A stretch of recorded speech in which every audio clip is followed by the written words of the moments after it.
Perumusan dan pengesahan UUD Negara Republik Indonesia tahun 1945.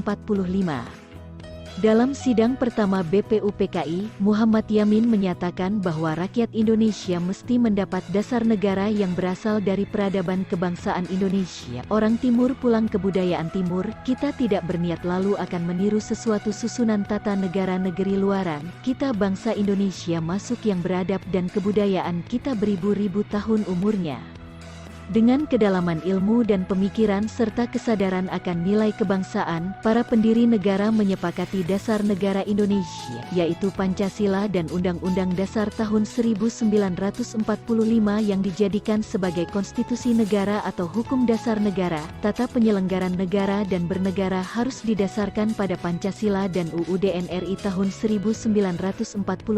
Kalian sebagai warga negara sudah semestinya memahami konstitusi negara, menumbuhkan kesadaran akan pentingnya konstitusi mestilah dimulai sejak dini. Di bab ini kalian akan mempelajari lebih jauh tentang kesadaran berkonstitusi. A. Perumusan dan pengesahan UUD Negara Republik Indonesia tahun 1945. 1. Perumusan UUD Negara Republik Indonesia tahun 1945. Tahukah kalian apa itu konstitusi? Coba kalian baca pengertian konstitusi berikut ini. Istilah konstitusi dalam banyak bahasa berbeda-beda, seperti dalam bahasa Inggris Constitution, dalam bahasa Belanda Constitutie, dalam bahasa Jerman Constitution, dan dalam bahasa Latin Constitutio, yang berarti undang-undang dasar atau hukum dasar. Konstitusi terbagi menjadi dua, yaitu konstitusi tertulis dan konstitusi tidak tertulis. Konstitusi tertulis adalah aturan-aturan pokok dasar negara, bangunan negara dan tata negara yang mengatur perikehidupan satu bangsa di dalam persekutuan hukum negara. Konstitusi tidak tertulis disebut juga konvensi, yaitu kebiasaan ketatanegaraan yang sering timbul dalam sebuah negara. Contoh konvensi dalam ketatanegaraan Indonesia antara lain pengambilan keputusan di MPR berdasarkan musyawarah untuk mufakat, pidato presiden setiap tanggal 16 Agustus tahun 1945 di depan sidang paripurna DPR, dan sebelum MPR bersidang, Presiden telah menyiapkan rancangan bahan-bahan untuk sidang umum MPR yang akan datang itu. Menurut seorang sarjana hukum, ECSWD Undang-Undang Dasar adalah naskah yang memaparkan rangka dan tugas-tugas pokok dari badan-badan pemerintahan suatu negara dan menentukan pokok-pokok cara kerja badan-badan tersebut. Di dalam negara yang menganut paham demokrasi, Undang-Undang Dasar mempunyai fungsi yang khas, yaitu membatasi kekuasaan pemerintahan agar penyelenggaraan kekuasaan tidak bersifat sewenang-wenang. Dengan demikian, diharapkan hak-hak warga negara akan lebih terlindung. Gagasan ini disebut dengan konstitusionalisme. Negara Indonesia menganut paham konstitusionalisme sebagaimana ditegaskan dalam pasal 1 ayat 2 UUD Negara Republik Indonesia tahun 1945 yang berbunyi kedaulatan berada di tangan rakyat dan dilaksanakan menurut Undang-Undang Dasar. Konstitusi adalah hukum dasar yang dijadikan pegangan dalam penyelenggaraan pemerintahan negara. Oleh karena itu, menurut Jimli Asidiki, konstitusi bukan undang-undang biasa. Konstitusi tidak ditetapkan oleh lembaga legislatif biasa, tetapi oleh badan khusus dan lebih tinggi kedudukannya. Dalam hierarki hukum, konstitusi merupakan hukum yang paling tinggi dan fundamental sifatnya, sehingga peraturan-peraturan di bawahnya tidak boleh bertentangan dengan Undang-Undang Dasar. Ketika kemerdekaan Indonesia diproklamasikan, belum memiliki Undang-Undang Dasar. Undang-Undang Dasar Negara Republik Indonesia 1945 ditetapkan oleh PPKI pada hari Sabtu tanggal 18 Agustus tahun 1945, satu hari setelah proklamasi. Nah, cobalah kalian rumuskan beberapa pertanyaan yang berkenaan dengan perumusan Undang-Undang Dasar di Indonesia. Pertanyaan kalian dapat diarahkan pada persoalan-persoalan seperti lembaga perumus, waktu perumusan, keanggotaan lembaga perumus, tahapan perumusan, dan hasil rumusan. Merujuk buku Konstitusi dan Konstitusionalisme karangan Jimli Asidiki, disebutkan bahwa naskah UUD 1945 pertama kali dipersiapkan oleh BPUPKI. Hal itu dilakukan pada masa sidang kedua tanggal 10 Juli sampai dengan tanggal 17 Juli tahun 1945. Saat itu dibahas hal-hal teknis tentang bentuk negara dan pemerintahan baru yang akan dibentuk. Dalam masa persidangan kedua tersebut, dibentuk Panitia Hukum Dasar dengan anggota 19 orang yang diketuai oleh Insinyur Soekarno. Kemudian, panitia ini membentuk panitia kecil lagi yang diketuai oleh Supomo dengan anggota terdiri atas Wongsonegoro, R. Soekarjo, A. A. Maramis, Panji Singgi, H. Agus Salim dan Sukiman. Panitia Kecil Perancang Undang-Undang Dasar pada tanggal 13 Juli tahun 1945 berhasil membahas beberapa hal dan menyepakati antara lain ketentuan tentang lambang negara, negara kesatuan, sebutan Majelis Permusyawaratan Rakyat, dan membentuk panitia penghalus bahasa yang terdiri atas Djajadiningrat, Salim, dan Supomo. Rancangan Undang-Undang Dasar diserahkan kepada panitia penghalus bahasa.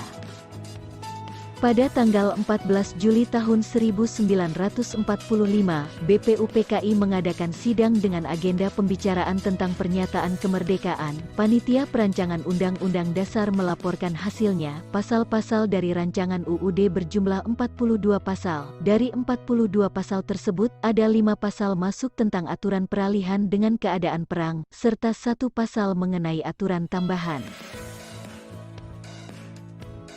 Pada sidang tanggal 15 Juli tahun 1945 dilanjutkan dengan acara pembahasan rancangan Undang-Undang Dasar. Saat itu Ketua Perancang Undang-Undang Dasar, yaitu Soekarno, memberikan penjelasan tentang naskah yang dihasilkan dan mendapatkan tanggapan dari Moh, Hatta. Lebih lanjut Supomo, sebagai panitia kecil perancang Undang-Undang Dasar, diberi kesempatan untuk memberikan penjelasan terhadap naskah Undang-Undang Dasar.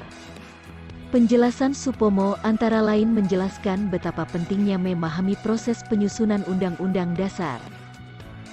Paduka Tuan Ketua, Undang-Undang Dasar negara manapun tidak dapat dimengerti sungguh-sungguh maksudnya Undang-Undang Dasar dari suatu negara. Kita harus mempelajari juga bagaimana terjadinya teks itu, harus diketahui keterangan-keterangannya, dan juga harus diketahui dalam suasana apa teks itu dibikin. Dengan demikian kita dapat mengerti apa maksudnya undang-undang yang kita pelajari, aliran pikiran apa yang menjadi dasar undang-undang itu. Oleh karena itu, segala pembicaraan dalam sidang ini yang mengenai rancangan-rancangan Undang-Undang Dasar ini sangat penting oleh karena segala pembicaraan di sini menjadi material, menjadi bahan yang historis, bahan interpretasi untuk menerangkan apa maksudnya Undang-Undang Dasar ini. Naskah Undang-Undang Dasar akhirnya diterima dengan suara bulat pada sidang BPUPKI tanggal 16 Juli tahun 1945. Selain itu juga diterima usul-usul dari Panitia Keuangan dan Panitia Pembelaan Tanah Air. Dengan demikian, selesailah tugas Panitia BPUPKI.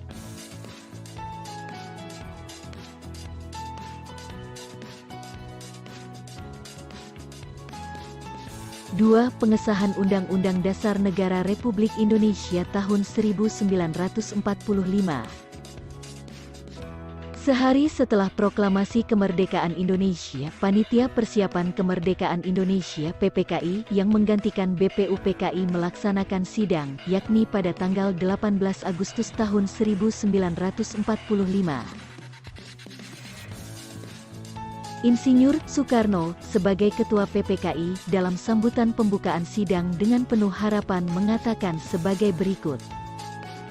Saya minta lagi kepada tuan-tuan sekalian, supaya misalnya mengenai hal Undang-Undang Dasar, sedapat mungkin kita mengikuti garis-garis besar yang telah dirancangkan oleh Dokuritsu Ziunbitiyu Sakai dalam sidangnya yang kedua. Perubahan yang penting-penting saja kita adakan dalam sidang kita sekarang ini, urusan yang kecil-kecil hendaknya kita kesampingkan, agar supaya kita sedapat mungkin pada hari ini pula telah selesai dengan pekerjaan menyusun Undang-Undang Dasar dan memilih Presiden dan Wakil Presiden.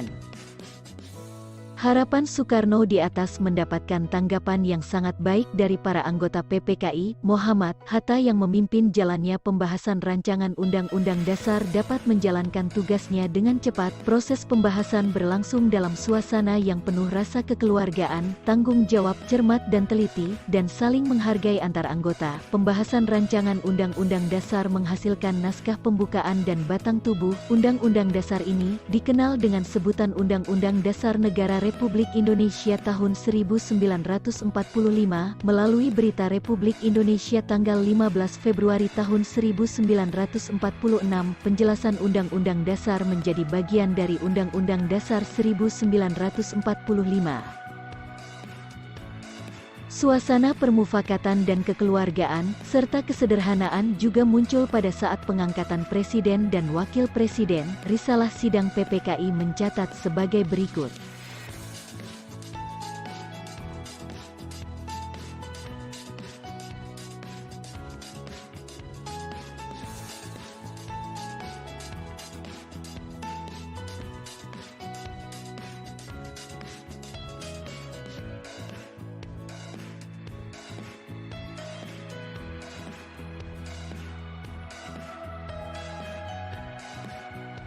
Dalam persidangan PPKI tanggal 18 Agustus tahun 1945, dihasilkan keputusan sebagai berikut: A. Mengesahkan UUD 1945.